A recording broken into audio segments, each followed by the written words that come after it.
Hey everyone, in this video we're going to discuss Kokorokami, who is one of the best units in the game, and she's available in your first 10 pool, right?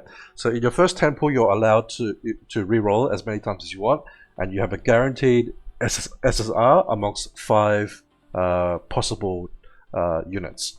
And Kokorokami is one of them, so I highly recommend to roll for her. And if you're still fairly early in the game, and you don't mind restarting, and you don't have Kokorokami, then it's worth re-rolling for her. Just it will help you with progression so much.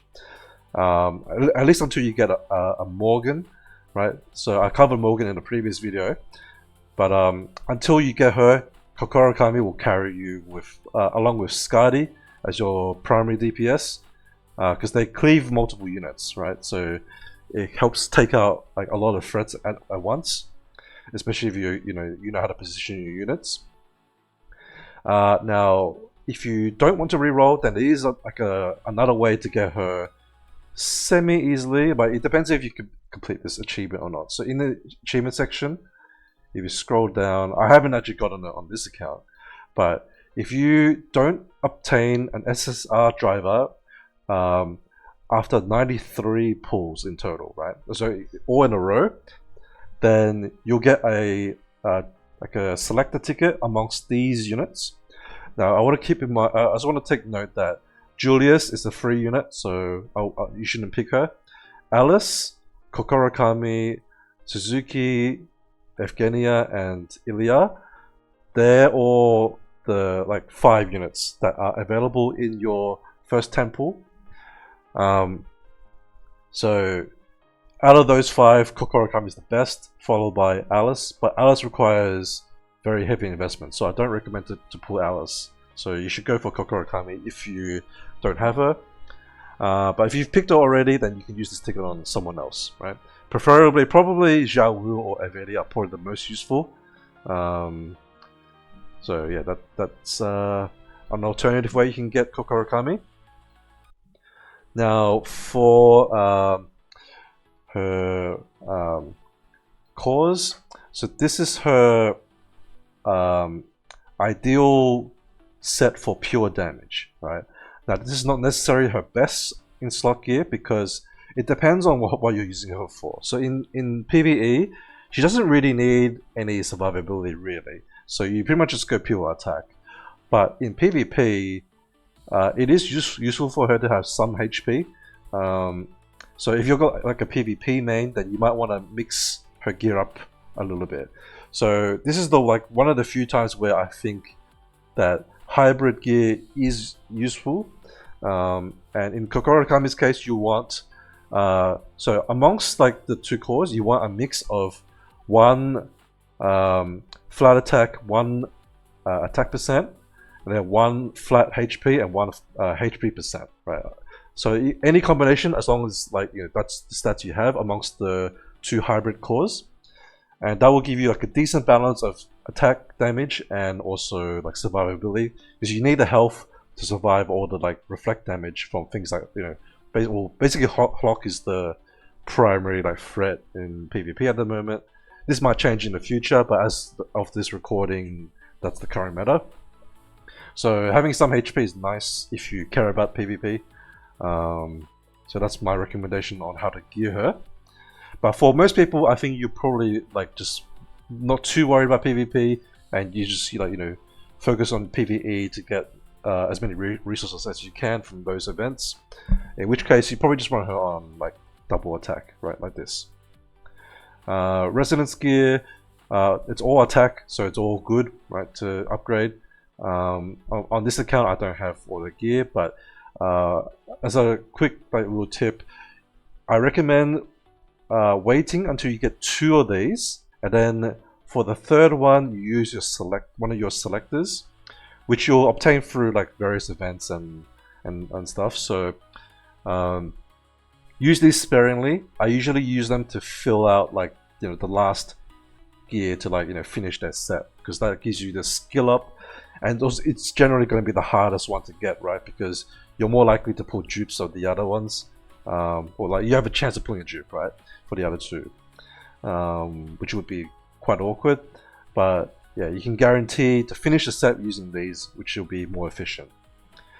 So let's also go over her skills. So the main reason why she's good is because she dispels buffs on the target, which is quite relevant for things like shields and stuff like that. So she can dispel those. She has immunity to weaken effects before she attacks. But it's only before she attacks, so it's not like start of the battle. This attack boost, I believe it is skill 1, maybe, for like rank 1. This might be weaker when you're rank 0, but she actually works at rank 0, by the way. So that's one of the reasons why she's so good, is that you don't need skill ups on her to work well in PvE. For PvP, sure, like she's gonna be much better with skill ups, but PvE, she'll do plenty of damage with good cores. So you'll probably be one-shotting stuff like quite soon, as long as you can like invest into decent cores. No, it doesn't have to be fully transcended, but like at least if they're gold quality plus 15, like you do plenty of damage. And then also she has like an EX where if she doesn't quite finish up a target and they're below 50%, then she'll do extra fixed damage, and that will pretty much like guarantee a kill most likely. Now her attack range is like a cleave, so she can kill 3 units in one go depending on enemy positioning. So that's quite good. And her key skill up rank is at rank 9 because it gains more tiles. And basically what this means is because in combat there's only 3 rows, right? But if you have the upgrade, it means that no matter where she's positioned on whichever row, she'll always do the full column damage, or like hit everything in that full column, right? Which is quite useful.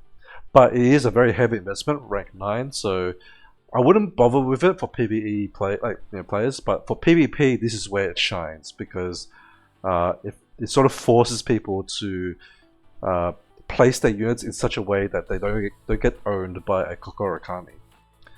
Now let's go over her attack pattern a little bit more in depth by just showing.